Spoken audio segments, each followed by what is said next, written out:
I want to take you through my One Wrap workflow. I developed this a little while ago because I found that I was having sort of a run of babies that were a little unsettled, a little awake, and I needed to get that variety for my gallery. So I started to think, right, what can I do to get those results without having to do too much with babies, and obviously keep them happy, make them feel nice and secure. So the One Wrap workflow is based off the wrapping technique from the potato sack setup. So you can watch that video to understand how I get the baby wrapped up nicely like this. There's so many different possibilities, it's endless. When I have a baby come in with a sibling, it's a great way to incorporate the siblings and use this wrapping technique because it's easy for the baby to be held by the toddler or the older sibling wrapped up like this. I can position them on my posing bag and I can use a variety of props. So for example, if I was to use my posing bag, I've got the baby wrapped up nicely with 3 different wraps, and we're using this choice of brown color. Now the reason that I'm going to use these sort of similar color tones throughout this is to show you that if we're doing multiple different setups, if you're planning on, creating beautiful wall art for your clients or creating an album, all of these different color tones are going to go beautifully together. Whereas if I'm going from sort of different colors and jumping all over the place, they're not going to gel and not going to work together. So by creating the One Wrap workflow, I can also create beautiful stories in terms of tones and textures and colors. So with my posing bag, I can actually do the back pose quite easily with our baby. I can put them at a 90-degree angle towards the light. I can position the hands under the chin nicely like this, and I can photograph them looking down. I can also use different details like bonnets and things like that, and headbands for little girls, and using the tassels there to style that. You can bring the fabric up so it looks like they're sort of all tucked up in bed for a different look as well. And then you can turn them onto their side.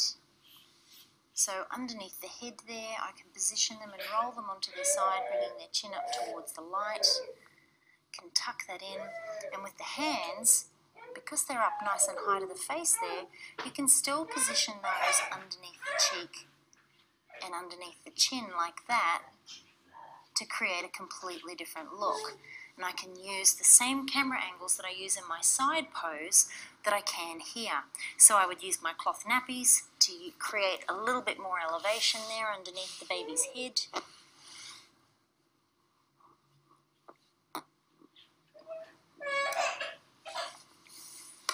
And then turning their face up towards that light, you can get that beautiful fall off and some great shots. So I'm going to get a pullback from over here, coming down across the baby, and then the body's going to disappear into the distance, and it's going to minimize that as well when you photograph the baby with the head closest to the frame.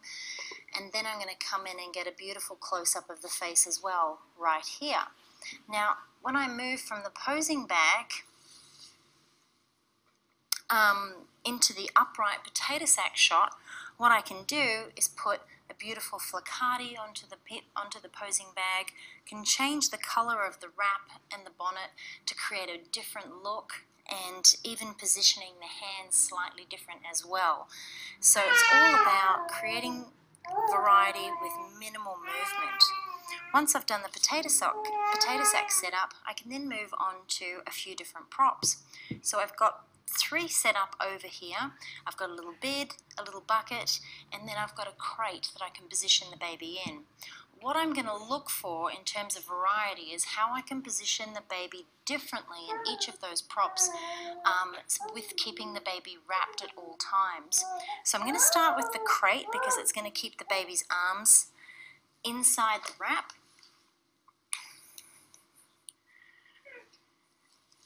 And what I've got here is just some tones and textures in around the baby. I've got cloth nappies down in beside here, and then I've got some little pillows in underneath the baby's head there, so it's nice and supported. You're going to see when I'm working with a real baby how I create those supports and how I position the baby in there. Now, when we move from here over to our little bed, We can position the baby on here. We can put a little pillow under their head. I've got her at a 90-degree angle towards the light there, so it's coming down across her face. We can use lots of different tones and textures and things like that. You can shoot down, get a close-up, or you can get a full pullback shot for variety. So far we're getting lots of different images for our gallery, and we're not showing our clients the same images. And what you can also do in here is pull back the wrap and pull out an arm if you wanted the baby to hold on to a little teddy bear or something like that. So if we move on now, you can also get backlit shots as well with both of those, which I absolutely love. But another great way to utilize this position is, if I just sit down and we're using a bucket, for example, I've got my bucket lined with lots of supports. I've got a nice big well in the center, just using some fabric to drape over the top there. I want to bring the arms out because when we put a baby in a bucket, we bring their little arms up into that chin on hands pose. So basically what I like to do is we just pull back the wrap here. We can take the top one off. Just do it gently. If I've got a real baby, then I just unravel it like this, so we're not creating too much movement for the baby.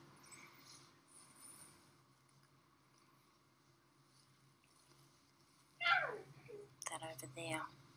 And then to get the arms out, because this is not too tight, all I do is I just bring back the first layer, then the second layer, and we can start to bring those little arms out. Now, I find this the easiest way to transition into the bucket pose, because when their little legs are all wrapped up like this comfortably, when you put them in the bucket, they're not going to move, so they're still nice and secure and they're still nice and warm.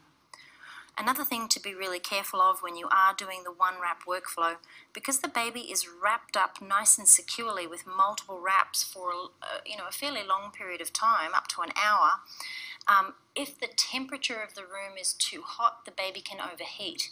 So when I do this setup, I've always got the temperature of the room set roughly at about 25, 26 degrees Celsius. So that's under 80 degrees Fahrenheit. So you want to check on that temperature of the room to make sure that the baby doesn't overheat. Now that the hands are out, we can position those up underneath the chin, like that. I always do this in my hands first, so that the baby's head is nice and supported.